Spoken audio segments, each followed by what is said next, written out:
He's not a capricious God, but sometimes pain, it's just like amplifies the goodness of God, and it gives our testimony weight.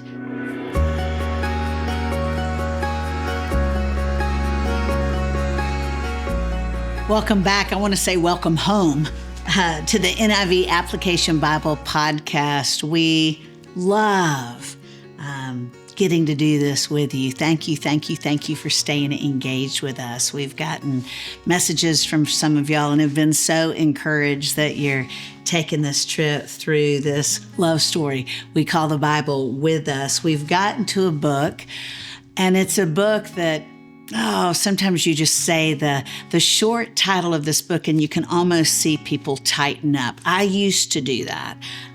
It's the book of Job. And so to tell you it's one of my favorite books in the Old Testament probably sounds like I'm saying I enjoy sticking my hand in the blender because Job is tough. Job is a tough story. Years ago, I was studying the word happy in the Bible. In the Old Testament, it's Asher. It's usually translated blessed in our Bibles. In the New Testament, it's Makairos. Again, usually translated blessed, but happy is a correct translation as well.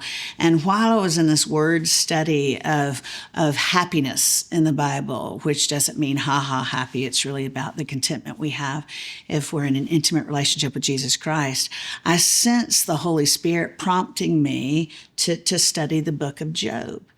And I was like, no, sir. No, sir. I've had enough pain in my backstory. I do not want to meditate on this story that seems to be all about pain.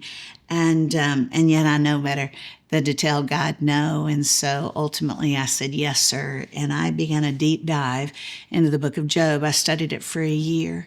And what I came away with was just, I was undone by how you find joy in the presence of God in this story that initial glance may just say it's a really, really sad story.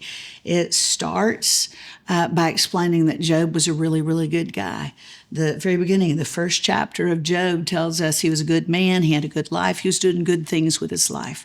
He was blameless and upright, it says right here. And that doesn't mean he's sinless. He's human, but he's a righteous man.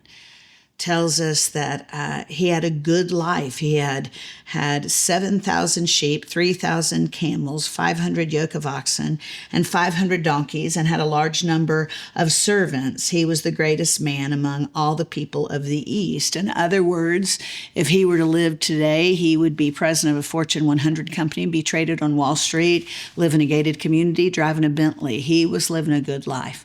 One of my favorite commentators says this, though, about Job. He says he wasn't filthy rich, he was clean rich. Because if you read the whole story, he used his considerable wealth to help other people. He was doing good things with his life. The first chapter talks about how he prays for his family consistently. So what happens next doesn't seem to make sense in our culture, where we think if you put the right quarter into God's Coke machine, you'll get out the soda that you want. Because what happens next is this good man doing good things with his life, he loses everything. He loses his health, he loses his wealth, he loses his family. His response is startling. After he loses everything, verse 20 of chapter 1 says, "At this, Job got up and tore his robe and shaved his head." Those are signs of authentic grief in this ancient era. So he's not using a filter and posting some happy, pithy saying on social media. He's saying, I ache. Don't you love that God includes hard stories in this love story called the Bible? He doesn't expect us to curate our emotions and pretend like we're happy all the time. Job says, I ache. Then, same verse, verse 20, then he fell to the ground in worship. Isn't that unbelievable? That proves that you can ache, you can have a broken heart and have your hands raised in worship at the same time. Those are not opposite ends of the emotional continuum for Christ followers. We can authentically be in grief. We can ache. We can be in distress. We can be in despair. And yet at the same time hang on to the fact that somehow our God is still good, that we can trust God. Before you put Job on a pedestal, like us, he is completely human. And there comes a point in his story, even though it says he doesn't sin against God in his response, there still comes a point in his story where he goes, I'm not sure I can continue putting one foot in front of the other. This is a whole lot harder than I expected, God. He tears me down on every side till I am gone. He uproots my hope. He's talking about God here. He uproots my hope like a tree. His anger burns against me. He counts me among his enemies. His troops advance in force. They build a siege ramp against me and encamp around my tent. I mean, he's sad here. He has alienated my family from me. My acquaintances are completely estranged from me. My relatives have gone away. My close friends have forgotten me. My guests and my female servants count me a foreigner. They look on me as a stranger. I summon my servant, but he does not answer, though I beg him with my own mouth. My breath is offensive to my wife. You know, we've talked so many times on this podcast how this is not a rigid book of rules.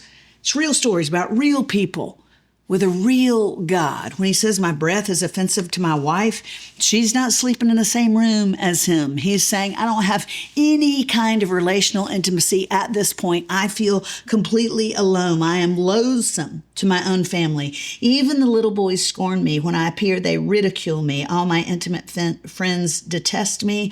Those I love have turned against me. I am nothing but skin and bones. That's the only verse that I don't really resonate with. I have escaped only by the skin of my teeth. In other words, I am at the very end of my rope. I love that he's being honest. I love that there's honest stories about difficult stuff in this book. Anybody who's tried to teach you that you have to just slap on a happy face and pretend if you're a Christ follower, that's not biblically defensible.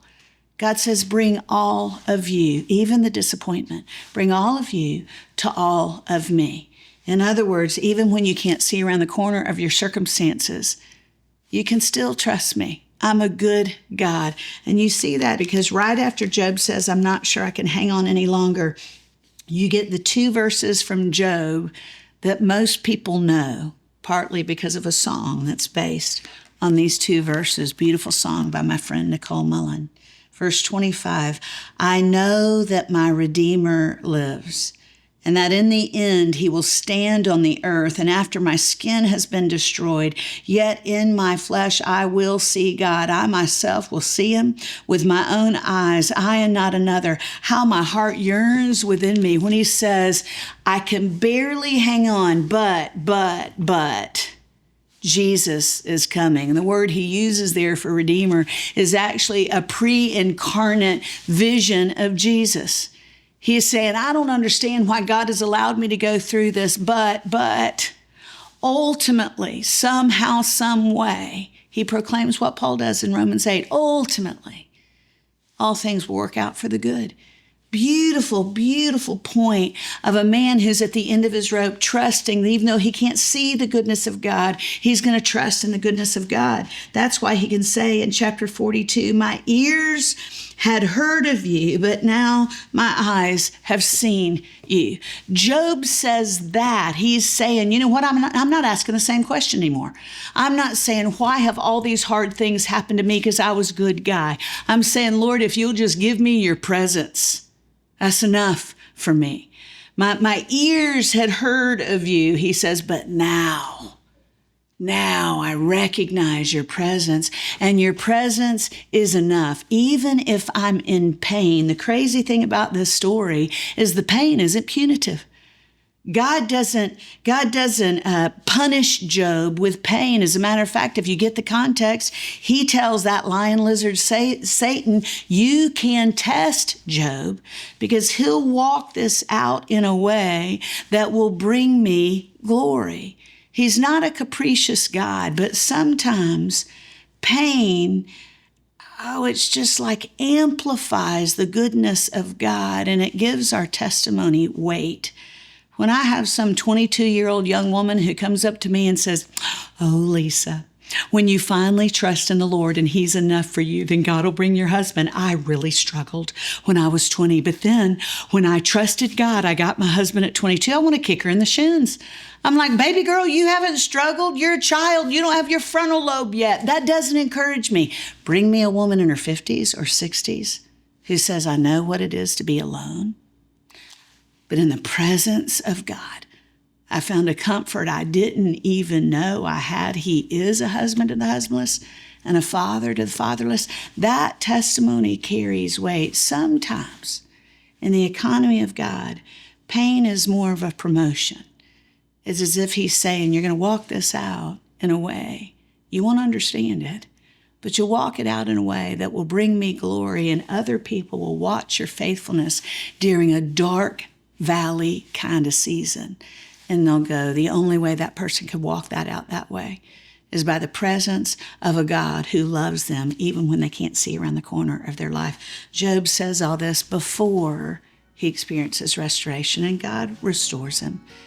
His wealth is restored. His health is restored. His wife, he and his wife have a second honeymoon. They have more children. There's restoration at the end of this story, but that's my favorite part. My favorite part is before Job sees the restoration of his life, he says, your presence is enough for me. Your love is better than anything else. There's so many interesting stories in this book that all too often people say is boring. This is anything but boring. It's not a rule book. It's not a boring book. It's not a collection of benign fictional morality tales about how you and I can be more ethical. This, at its core, is a love story. It's a love story you can hang on to, especially when you're in a chapter of life when your own story doesn't make sense. You can trust in the goodness of our God. He always has been and always will be our Redeemer. Lean into this story. It'll change yours.